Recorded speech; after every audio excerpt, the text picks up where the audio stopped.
साथियों कैसे हैं। मैं जितेंद्र कुमार एक बार फिर से हरिकेश्वर सर के साथ।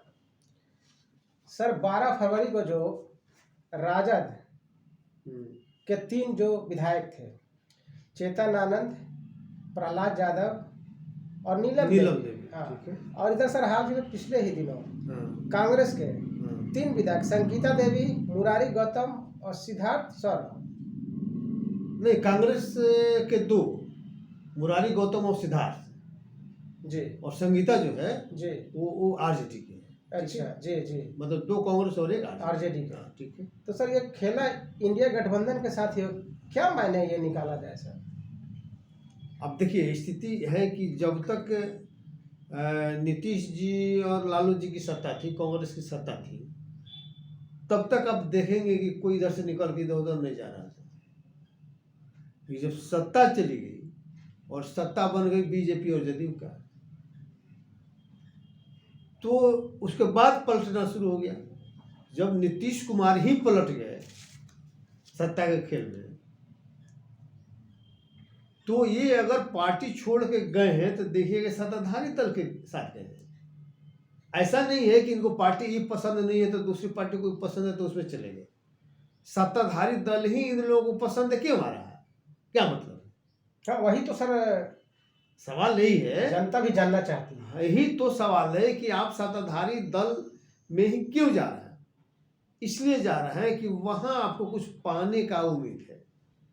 आप समाज सेवा के लिए राजनीति नहीं कर रहे हैं, आप कुछ पाने के लिए कर रहे हैं और बड़ा चीज पाने के लिए कर रहे हैं। छोटा चीज तो विधायक रहते हुए आपको ऑलरेडी मिल रहा था। बिल्कुल, इधर भी विधायक हैं, उधर भी विधायक रहते, तो इसका मतलब है कि बड़ा सौदा हुआ होगा, इससे बड़ा चीज कुछ आपको मिलने का होगा और आपको लालच दिया होगा, आप लालच में आए होंगे, है कि नहीं? और मान लीजिए उधर आप गए, आप निजी लाभ में, निजी लाभ के लिए गए।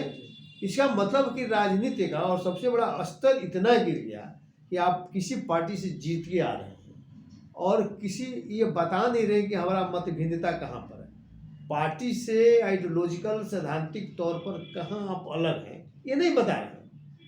आप सीधे जाके सत्ता पक्ष के साथ बैठ जा रहे हैं और सबसे खराब क्वेश्चन है, पहले आप पार्टी तो छोड़ के जाते हैं जी। ये समान नैतिकता भी थी कि अगर आपको पार्टी पसंद नहीं थी तो आप पार्टी छोड़ देते। बिल्कुल, आप पार्टी छोड़ देते फिर उधर जाते तो, लेकिन आपको तो नैतिकता से कोई मतलब है नहीं। आप सोचते हैं कि चूंकि हम सत्ता पक्ष के साथ जा रहे हैं, आज चूंकि विधानसभा विपक्ष मंत्री जो है ना, विधानसभा अध्यक्ष जो है सत्ता पक्ष का है, तो मेरा कुछ बिगड़ेगा भी नहीं। तो इधर भी जो कहते हैं बरकरार रहेगा और उधर से भी कुछ प्राप्त कर लेंगे। तो अधिक से अधिक धन प्राप्ति या कुछ मान लीजिए कि ताकत की प्राप्ति के लिए ये लोग गए हैं। तो आप सीधी से कह सकते हैं कि आज की राजनीति जो है व्यवसायीकरण, राजनीति का व्यवसायीकरण हो गया है, राजनीति का पूंजीकरण हो गया है।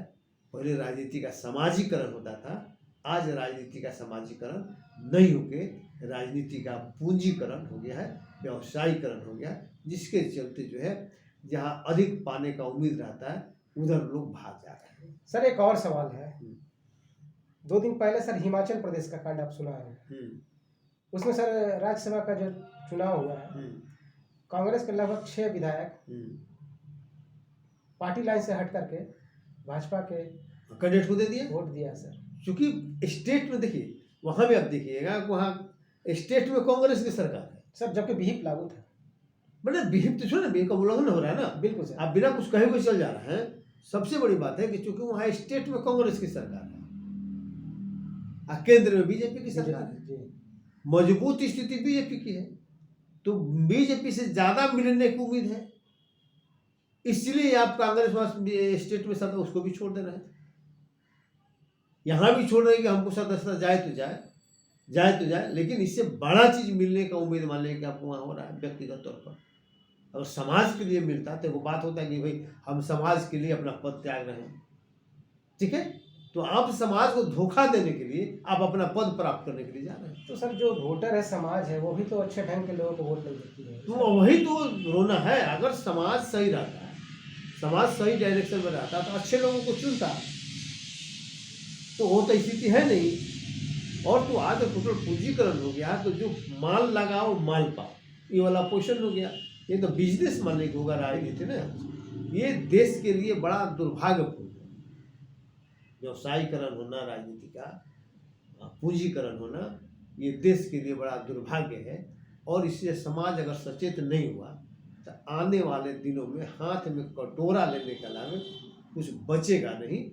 जो सत्ता में रहेंगे वो सबको कुछ देते रहेंगे, आप कटोरा लेकर मांगते रहेंगे और उनका शासन चलते रहेगा। यही होना है। सर एक प्रश्न और है। अभी सर कल ही खबर आया है कि सरकार तैयार है सर, अगला जो लोकसभा का चुनाव होगा, विधानसभा के पूरे जो प्रदेश की विधानसभाएं हैं साथ में होने का करने का प्रस्ताव है, लगभग क्लियर हो गया है। आप इस पर क्या सोचते हैं, आपकी क्या राय है सर? देखिए, दरअसल नीतीश कुमार जो है ना जी, वो शुरू से उनका ये रहा कि लोकसभा के साथ जो है विधानसभा का चुनाव करा दिया जाए। क्योंकि लोकसभा में तो उनका ठीक ठाक प्रतिनिधित्व था, बीजेपी के बराबर लगभग थे, 117 116, लेकिन विधानसभा में जस्ट आधा का अंतर था।